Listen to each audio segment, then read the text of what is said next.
Hi everyone, it's Jerry. In December of 2017, the chess world was introduced to something very special. Google's DeepMind AI AlphaZero.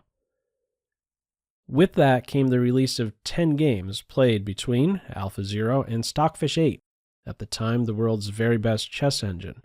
Fast forward about a year, December 6th, 2018, was when the full peer-reviewed AlphaZero paper was published in Science magazine. I'll have a link to that in the description. Additionally, 210 more games were released. That is, for me at least, a huge gift. If you have any interest in improving your chess, my tip from now on may very well be to observe AlphaZero in action. There's a lot to take away from these games. I have only skimmed through over 100 of them. I will be revisiting them, looking at them much more thoroughly. But there are, if you have a keen eye for the game, there are patterns to note from its play. It is almost as if AlphaZero is demonstrating how chess ought to be played. It is really something special. So I'm going to share one of these games with you right now. AlphaZero has white against Stockfish 8. And as per usual, when I cover these games, I am including Stockfish 8 engine throughout, even though there is a Stockfish 10 now. Stockfish 8 is the opponent, and I want to give you as best a sense for where Stockfish 8's head was at for this game, even though it's, of course, not running on the same hardware throughout. But okay, Stockfish 8 throughout. At the very end, we'll have a sense for what Stockfish 10 thinks of this game by way of a graph. So opening-wise, what do we have? It is a Queen's Indian defense. AlphaZero seems to really enjoy this setup against the Queen's Indian defense. So bishop to b4. We've seen this variation in past videos I've covered. Bishop to d2. And after the bishop drops back to e7, this is noted as the Ruman variation, trying to inconvenience the bishop, misplace the bishop. So no castles on move 7 by AlphaZero. Stockfish 8 castles. And no castles on move, no castles on move 7 or 8. So this already has me kind of, scratching my head some. Why not maybe castle in this situation? Well, maybe you want to go queenside. Maybe there's a reason to keep the rook on h1. Maybe white wants to hint at a pawn trio. There's enough support for it at this moment. Okay, well, the reaction is knight a6. There will be no knight b4. And black strikes in the center with c5. d5 is the reply. We've seen this advance before in past games between these two. And I believe in nearly every case it was played as a pawn sacrifice. Not the case in this game. Pawn takes is now not met with white circling into the newly weakened f5 square as a result of black's last capture, but rather AlphaZero goes fishing, looking for a tactic on h7, leaving the knight out for bait. Eventually h6 will be in there, but there will be a hook. Pawn on h4. Additionally, d5 is now hit a few times. Okay, from here, knight c7. There is no other great square for the knight if b4 isn't there. h4 first. Usually h4 is played only after h6. Okay, move order is switched. This knight is poisoned. So just to demonstrate why this is the case, let's just say AlphaZero castles in this position. Why is the knight poisoned? Let's find out. Yeah, having the H file completely opened is too much, especially when we have opposite sides castling. The material investment is nothing for white. The open lines is most important. Can't go too far with the knight, right? Queen h7 for mate. If the knight jumps in the center, knight takes d5. and there's no holding this position. The knight is hit twice. So, knight is poison. And pop quiz to you. After h6, AlphaZero plays pawn takes pawn or knight takes pawn on d5. Which one would you play? Feel free to pause the video. Okay, this was an instructive moment for me. AlphaZero played knight takes d5, so I'd like to elaborate some on this move. Why was it instructive for me to see this? Well, here's some of the reasoning I would use to go forward with pawn takes. I might say to myself, well, I now have some space. I have a pawn in black's house, and I would prefer to play with more pieces, 4 minor pieces apiece. Well, I might also add, my knight on c3 is better than your knight on c7. C7, yeah. Third rank knight better than your second rank knight. And that's probably right around where my thoughts would end on this decision. Another point we can make, with knight takes d5, white is okay with exchanging a piece in order to open up a new square for the bishop on c3. So this earlier point with the bishop playing to b4 to provoke bishop to d2, right? Bishop b4, bishop d2, and then the bishop returned to e7. It's almost like white is trying to say, you know what? You actually helped me, because now I'm only one move away from getting on this main diagonal, and I will soon be pointing at the heart of the kingside structure. White is okay with playing with just 3 minor pieces instead of 4. c3 is a strong post for the bishop. Okay, from here, d6, the knight is still poisoned. Another instructive moment, move 15. Still no decision for the king. Certainly don't want to castle kingside because you need to keep this, these 3 pieces are all linked. Queen, rook, and knight. They all need to, focus on that h7 square. So, castling the knight can't actually be captured now. There's no rook around.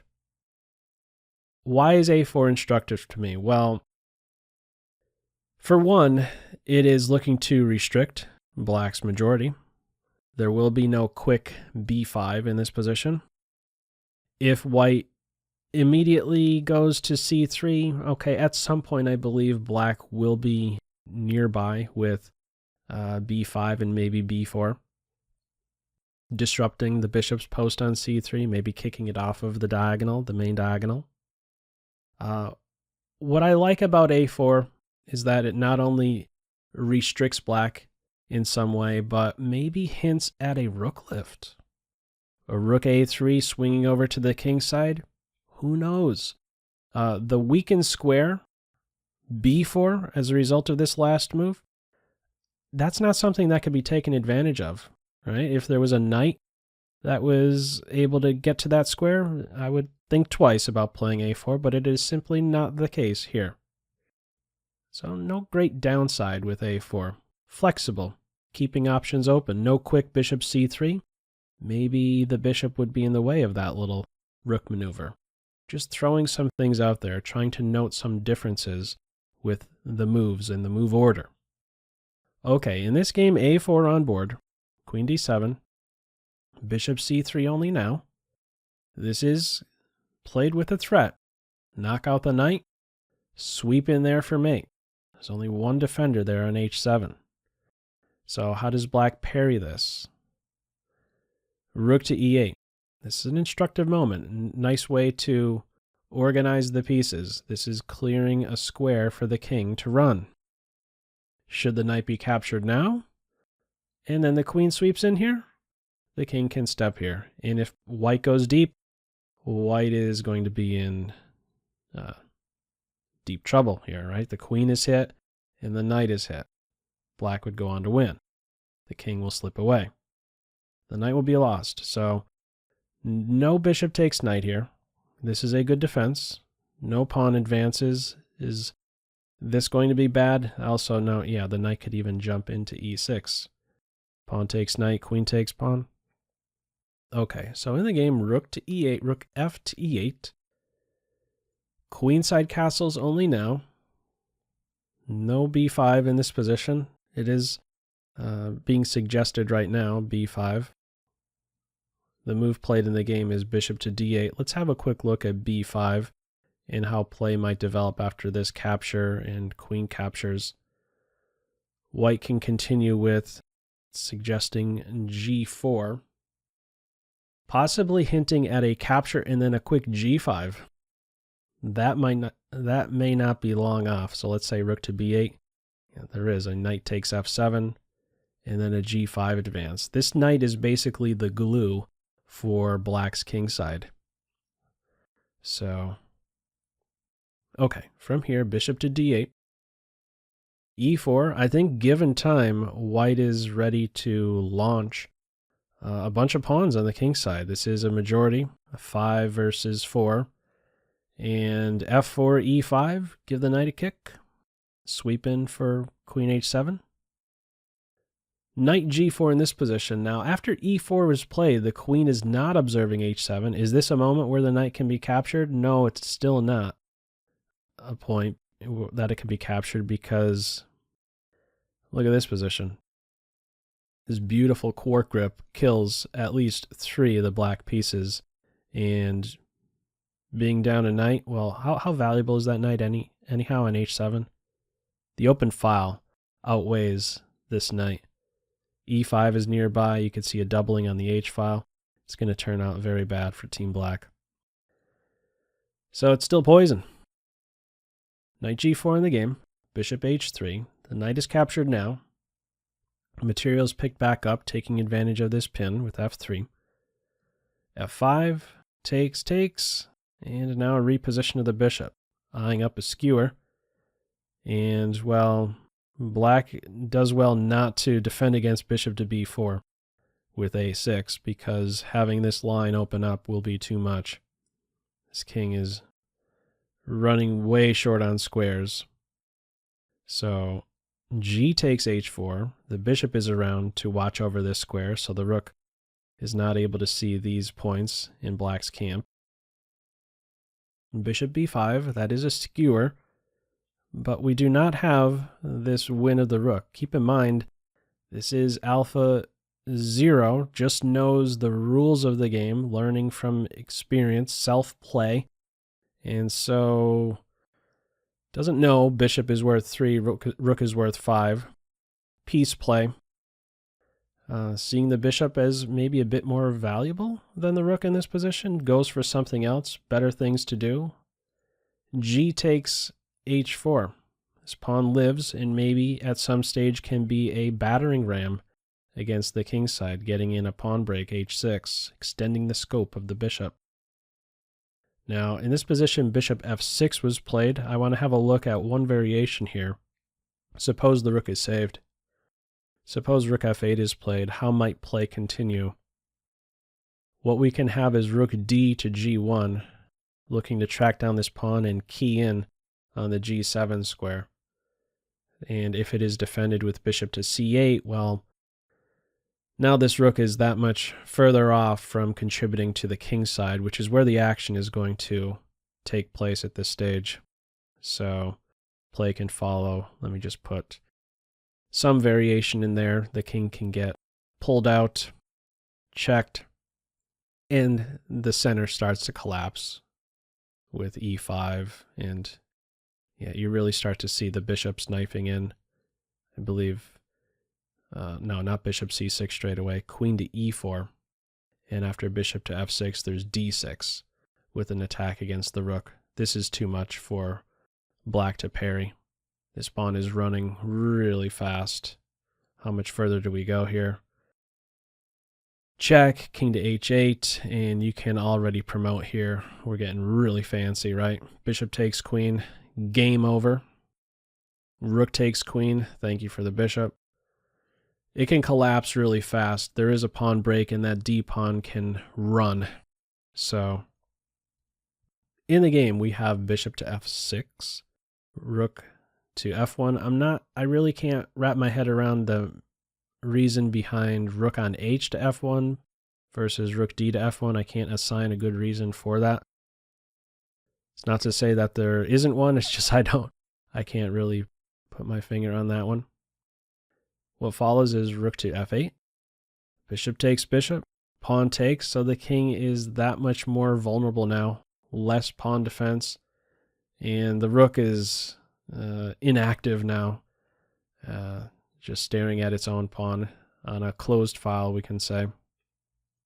No great activity for the black rooks or bishop.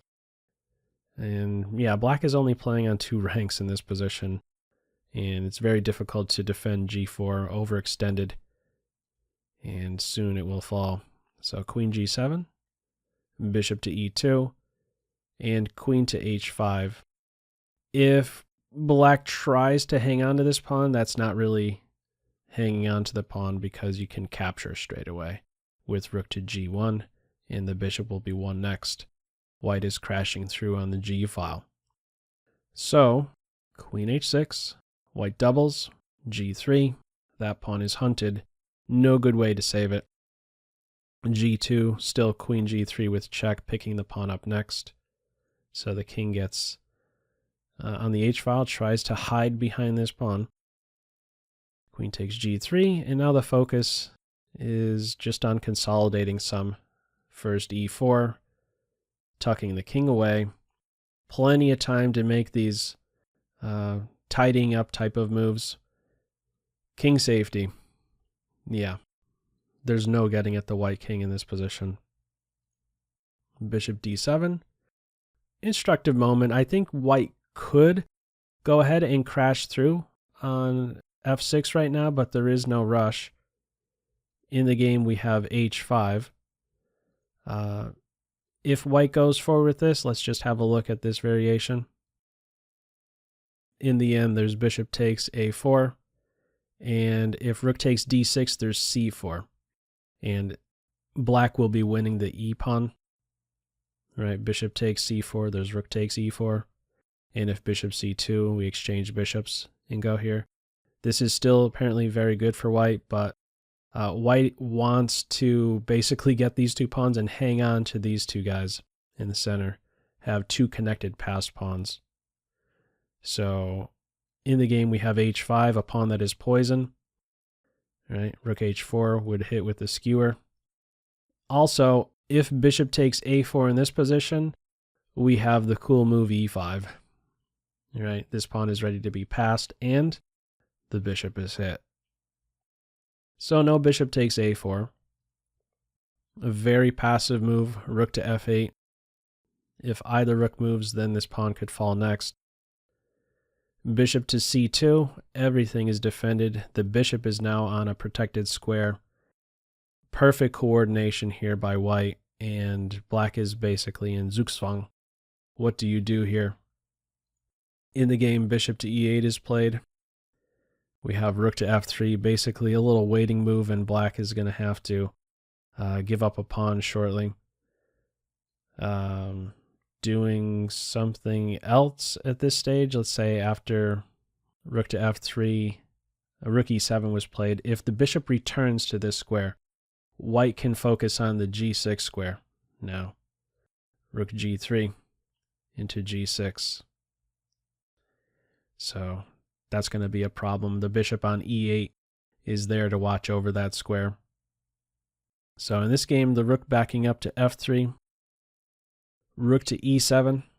Also, I believe another point is that if the bishop goes to this square, you can have queen to h2, and this can be a great bother, having the queen put pressure on d6, now that the rook isn't on f4.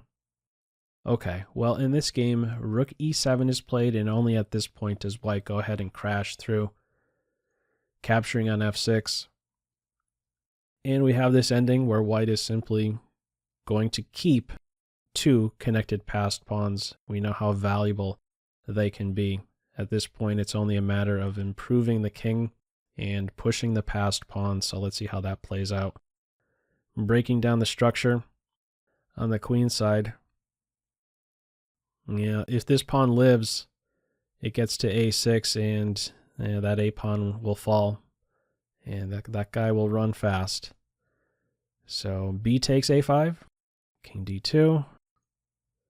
Some repositioning, and here go the pawns. There's no stopping it, really. After e5, that's the final move of this game. Black, at this stage, resigns.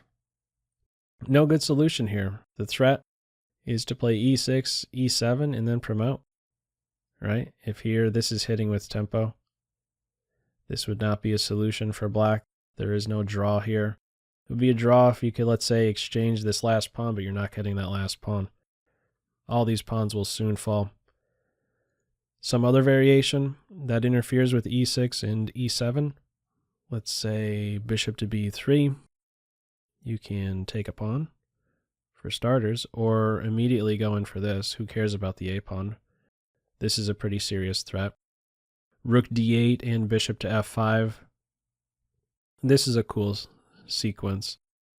This whole position right here keeps black frozen. There's no way black can disrupt this formation of the white pieces. And this pawn restricts all black pawns, and the white king could simply improve.